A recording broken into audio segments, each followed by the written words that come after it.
오늘 우리가 함께 읽은 말씀은 이른바 씨 뿌리는 사람의 비유로 잘 알려져 있는 그런 말씀입니다.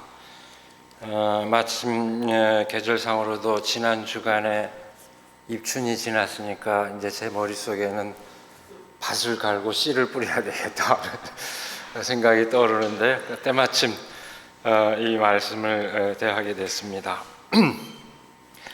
이 비유는 공관복음서, 그러니까 요한복음을 제외하고 마태복음, 마가복음, 누가복음 이 모든 복음서에 전해지고 있는 말씀으로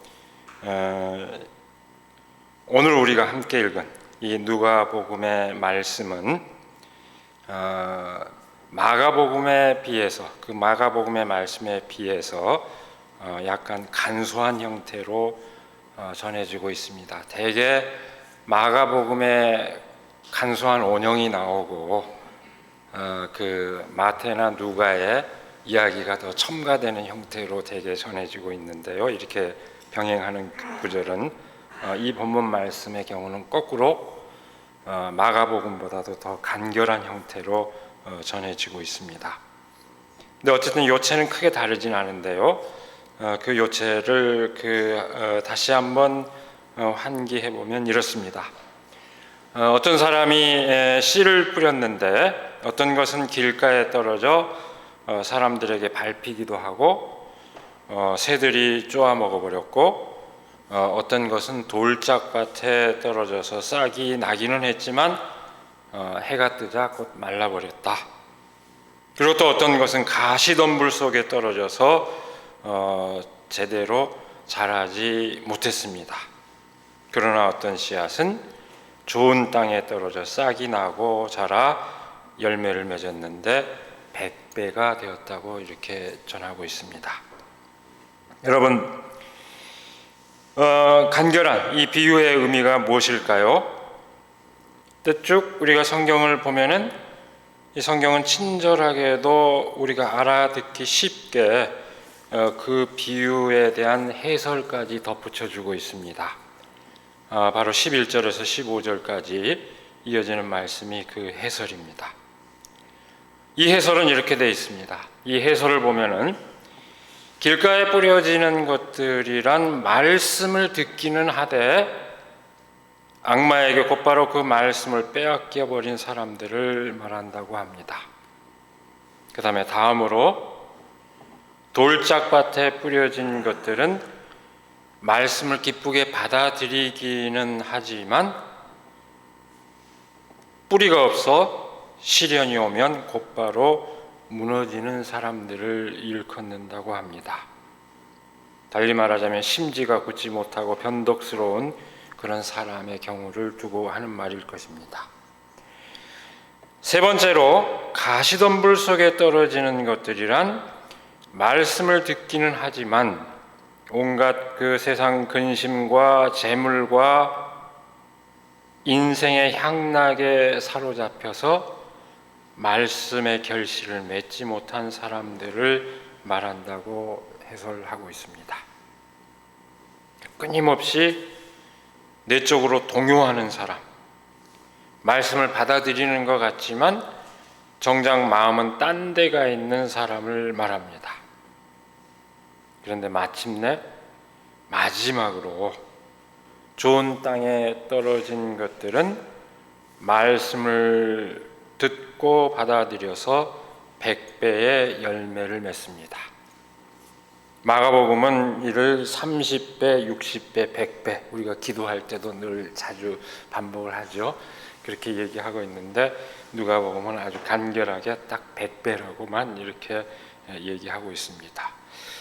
한 톨의 씨앗을 내서 100배, 요즘도 그렇게 많이 소득이 될까요? 아마 그 100배라면 어마어마한 그 소출을 얘기하는데요.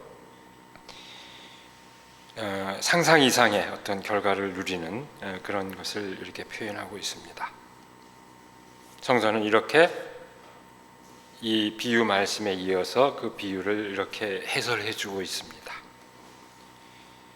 이 해설 역시 아주 간결하고 명쾌한 해석입니다.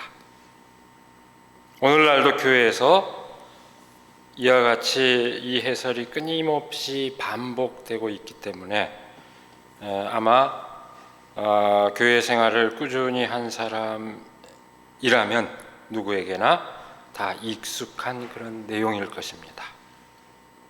그래서 아마도 다른 해석의 여지가 없는 말씀으로 성경에 이렇게 해설까지 친절하게 나와 있으니 무슨 다른 해석의 여지가 있겠느냐 하고 그대로 대개 받아들이고 있습니다.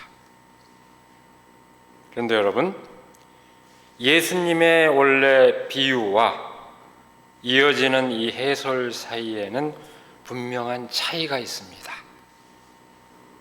이 해설에는 말씀과 그 말씀을 듣는 사람, 다시 말해서 청중이 그 중심이 되는 내용으로 자리 잡고 있습니다.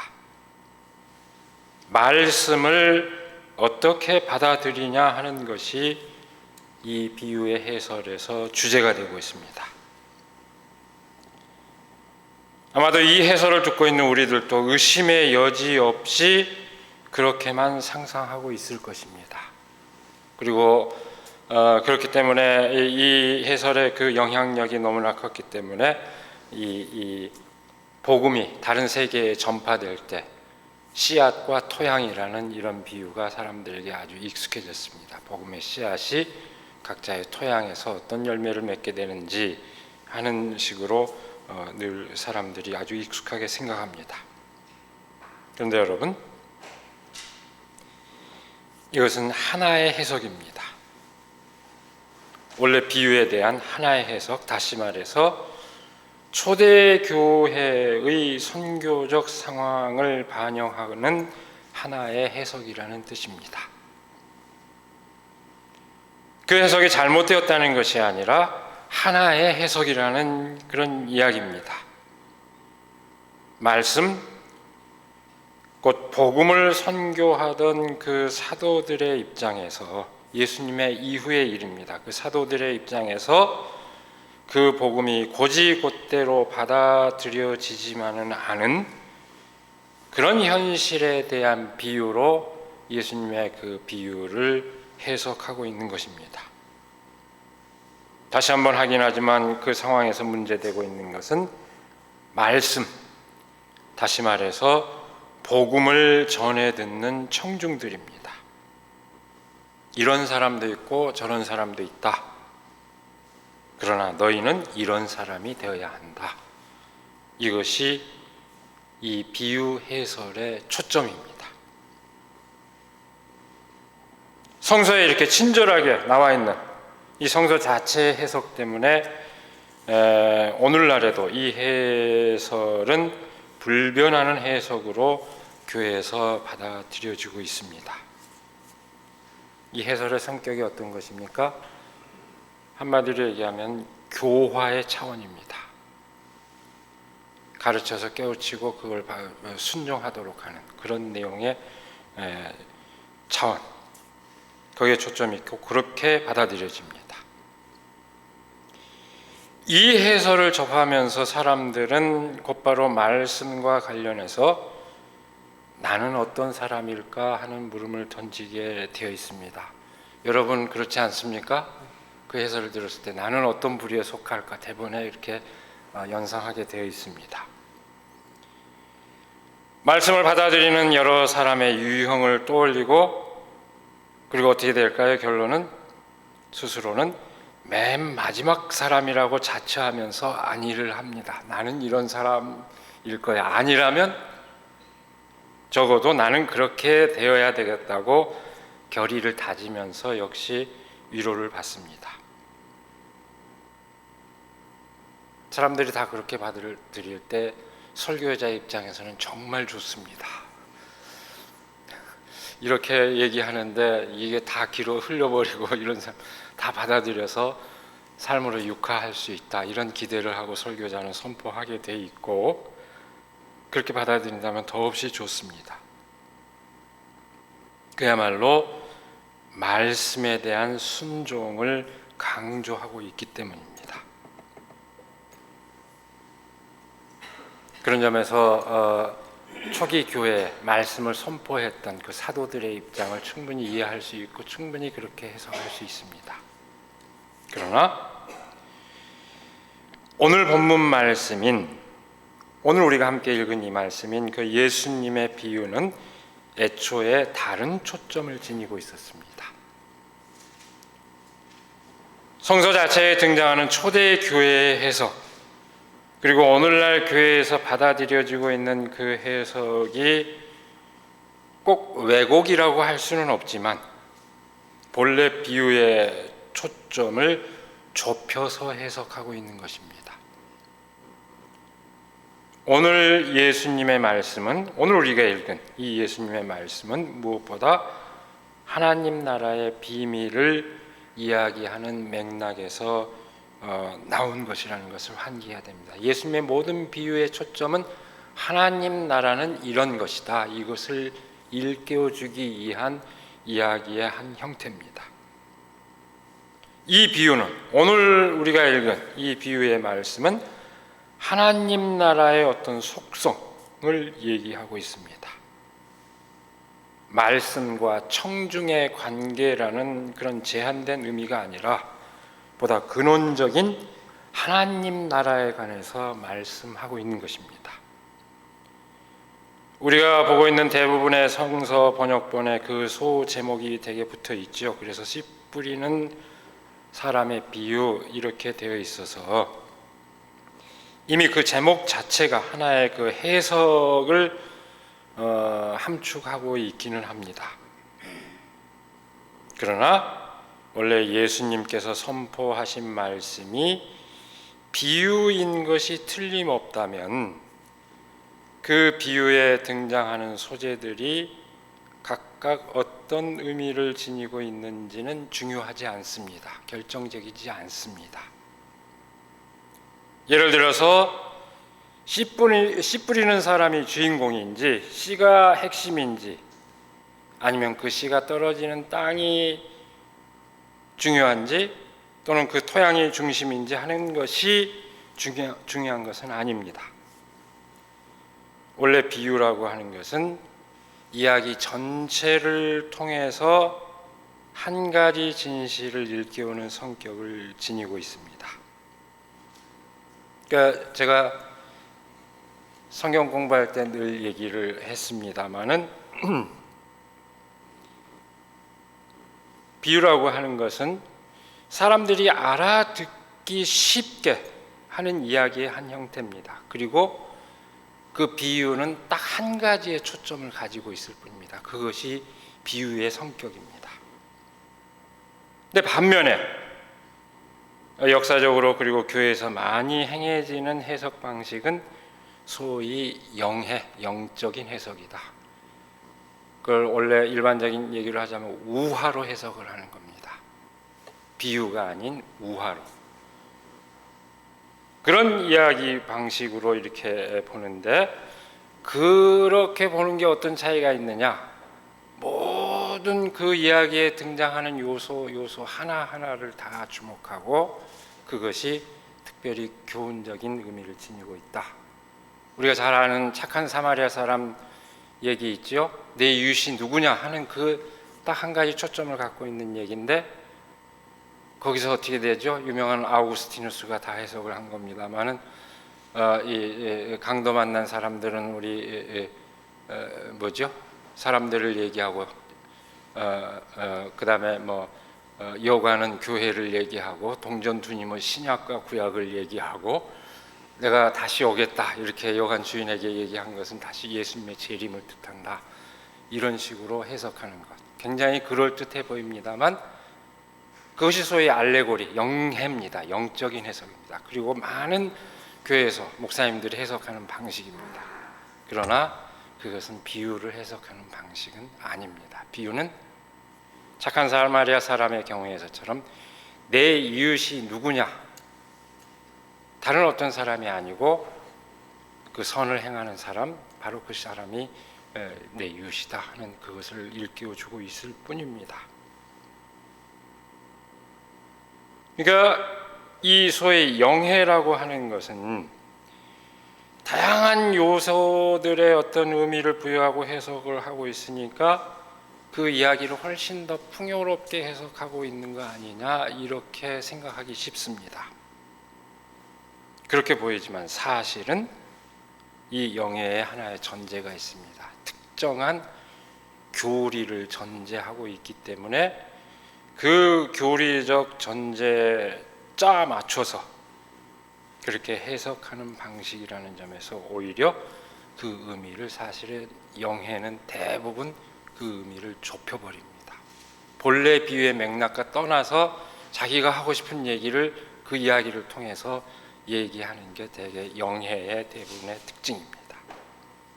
오히려 의미를 풍부하게 하는 게 아니라 좁혀버립니다. 우리가 읽지 않았지만 오늘 본문 말씀에 이어진 그 해설도 딱 그런 전형에 부합합니다. 그러나 아까도 얘기한 것처럼 애초 예수님의 말씀은 그런 영해가 아닌 비유로 되어 있습니다. 알레고리 또는 그 우화가 아닌 비유로 되어 있습니다. 오늘 우리가 읽은 이 본문 말씀이 바로 애초 예수님께서 하신 말씀입니다. 물론 성경에 전하고 있기 때문에 예수님께서 여기 해설을 덧붙이는 것도 가능하지 않겠느냐, 스스로 덧붙일 수도 있지 않겠느냐, 이렇게 생각할 수도 있습니다. 그러나 복음서를 보면 예수님께서 스스로 해설을 덧붙이는 경우는 많지 않습니다. 만약에 해설을 덧붙여야 했다면 그 비유는 비유로서 이미 성격을 상실한 것입니다.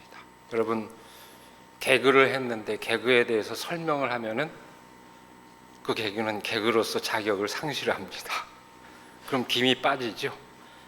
비유도 그런 겁니다. 사람들이 다 알고 있는 이야기를 통해서 어떤 중요한 진실을 깨우쳐 주는 게 비유인데 거기에 해설을 덧붙여야 했다면 비유로서 실패한 비유입니다.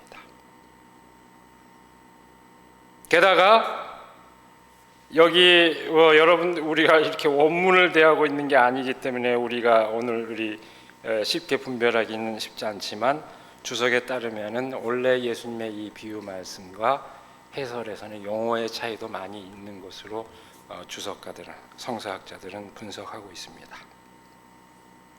그리고 또 참고로 이 이야기는 도마복음서에도, 예수님의 어록만 모아져 있는 도마복음서에도 등장하는데요, 도마복음서에는 해설이 없습니다. 딱 오늘 비유만 간결하게 나와 있습니다. 이것도 하나의 참고사항입니다. 줄여서 얘기할 것 같으면 비유는 청중들이 공유하고 있는 사회문화적 맥락 가운데서 쉽사리 알아들을 수 있는 이야기로 어떤 진실을 일깨우는 그런 이야기 방식이고, 그 원형에 가까운 것이 바로 오늘 우리가 읽은 본문 말씀입니다.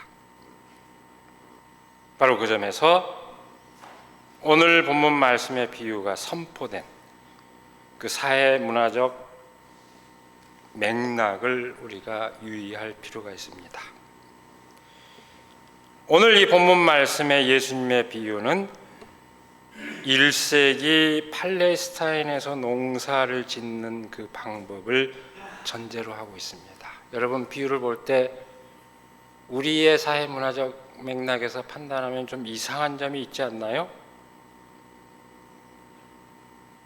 씨 뿌리는 사람이 길가에도 뿌리고 가시덤불에도 뿌리는 이런 방식으로 허술하게 파종을 하지 않습니다.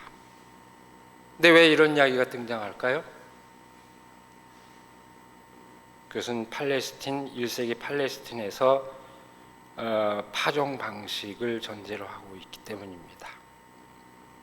오늘날 우리가 알고 있는 것처럼 밭을 간 다음에 씨를 뿌리는 게 아니고 1세기 팔레스타인의 농사 방법은 밭이 될 만한 경계 안에 씨를 먼저 뿌립니다. 뿌리고 그 다음에 밭을 갑니다. 그렇게 갈았습니다. 그럼 어떻게 되겠습니까? 대개 밭이 되는 그 경계 안에 뿌렸지만 나중에 밭을 갈기 때문에 여러 가지 현상이 생깁니다. 잘 안 갈아진 부분에 남아있는 것도 있고 길거리 경계에 있는데 떨어진 것도 있고, 물론 대부분은 흙 속에 뒤덮여서 씨앗을 틔우게 돼 있죠. 그러나 더러 일부는 길가나 돌짝밭이나 또는 가시덤불 속에 남아있는 경우도 발생하는 겁니다. 이런 상황입니다. 그러니까 어떤 바보가 저기다 뿌리겠어요. 그냥 우리 생각으로 다 갈아놓고 했는데 밭 밖에다 뿌리는 법은 없습니다. 결과적으로 밭을 갈고 나니까 이런 상태가 발생하는 겁니다. 바로 그 상황입니다. 그러니까 이 이야기가 이런 상황을 생각하면은 대부분의 씨앗들은 흙에 제대로 뒤섞여 있다가 자라서 큰 결실을 거두게 되어 있습니다. 농사를 짓는 사람은 그 진실을 다 압니다. 1세기 팔레스틴에서. 그런 상황을 전제하고 이 이야기를 듣게 되면 어떻게 될까요? 그렇게 되면 이 이야기는 이런 뜻을 지니는 셈입니다. 더러 부적절하게 떨어진 씨앗들이 있기는 하지만 그렇다고 농사 자체가 다 망하는 것은 아니지 않느냐. 제대로 심겨진 씨앗들이 마침내 열매를 맺는다는 건 여러분 알지 않습니까? 이런 얘기가 됩니다. 하나님 나라는 마치 그와 같습니다. 이런 얘기가 됩니다. 아주 간결하게 정리하자면, 오늘 비유의 말씀은 씨앗이 알곡을 맺기 위해서는 때로 위험과 난간에 처하는 경우도 있지만 결국 열매를 거두게 되는 것처럼 좌절과 혼돈이 있을 수 있지만 하나님 나라는 끝내 이루어진다는 것을 말하고 있습니다.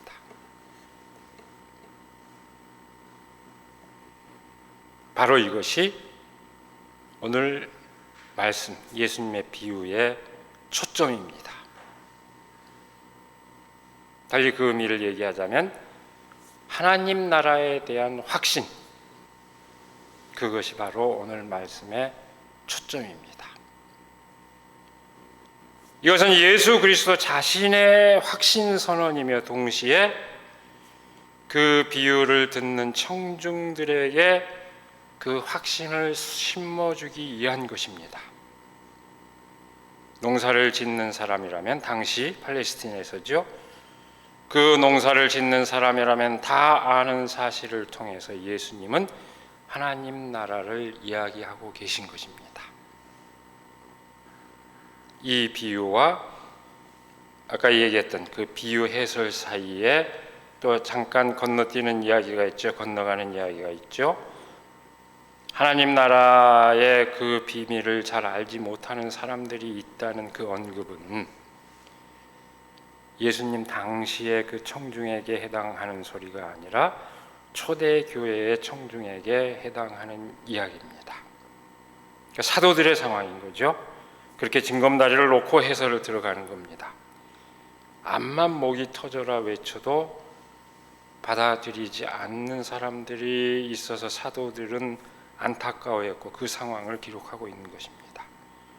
그리고 바로 거기서 말씀을 받아들이는 청중의 태도 문제로 비유를 해석한 것입니다.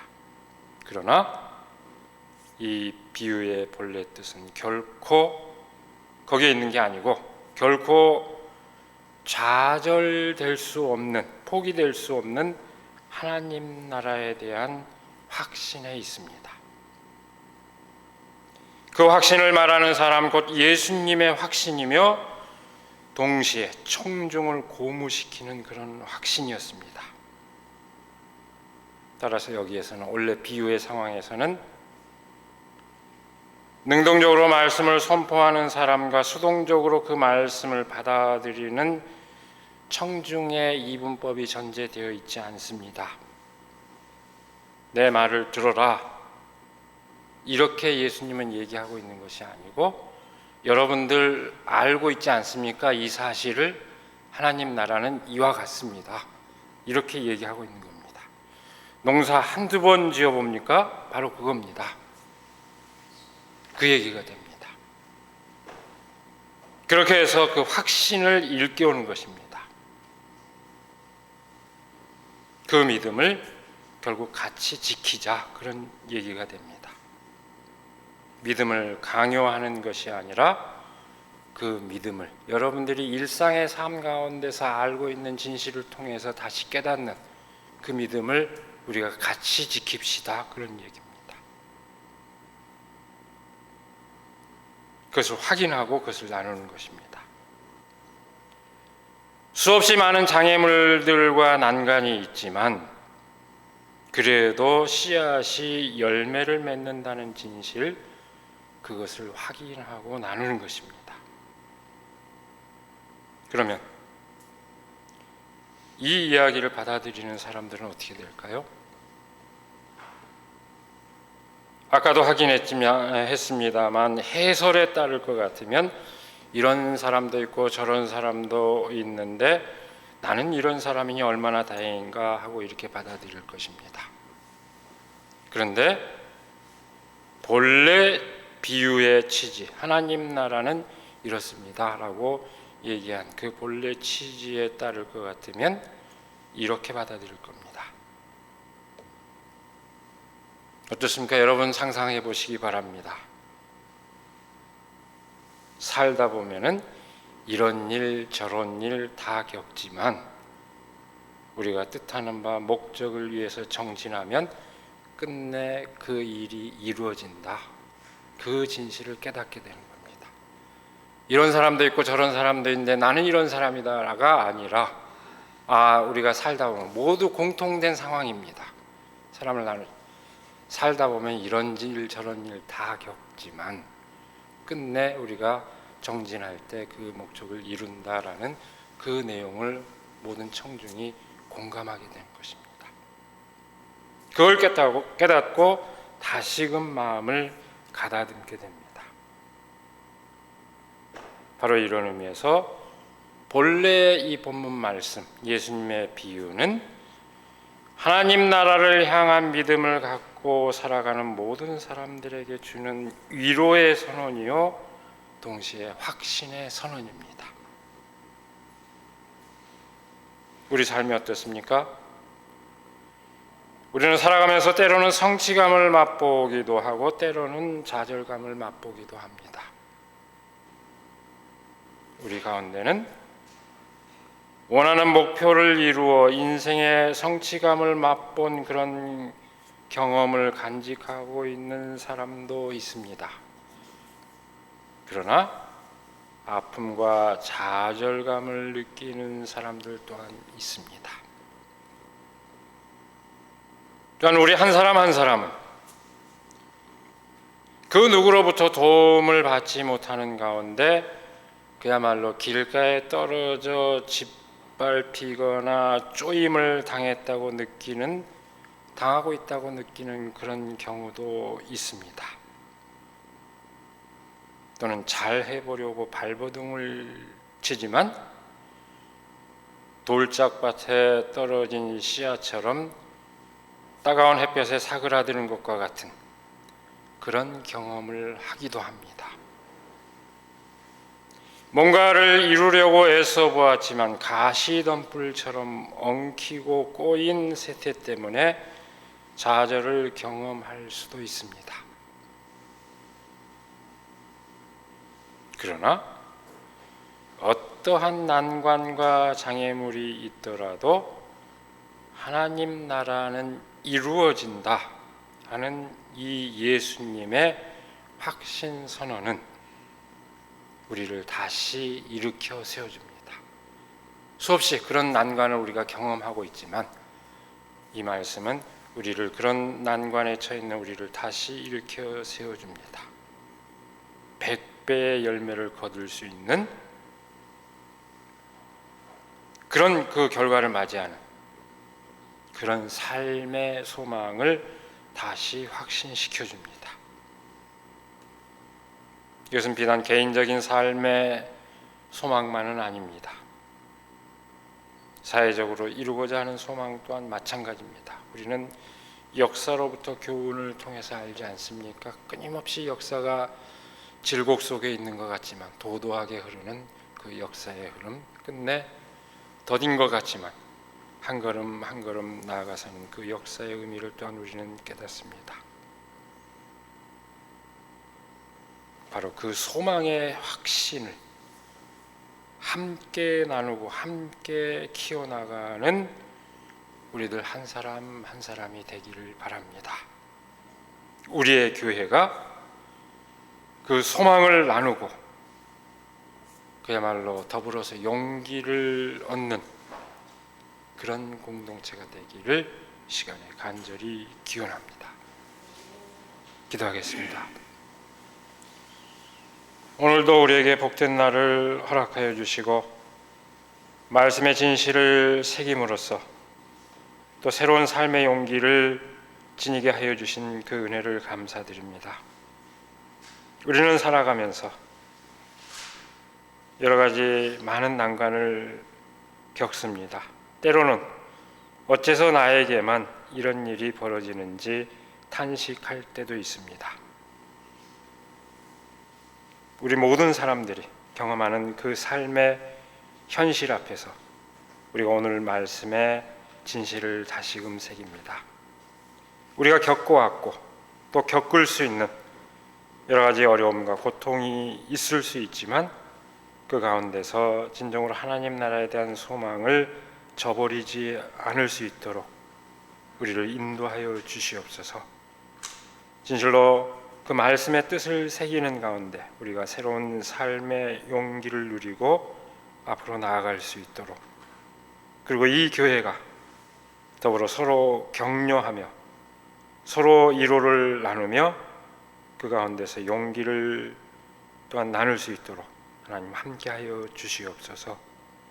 우리 주 예수 그리스도의 이름으로 기도드리옵나이다. 아멘.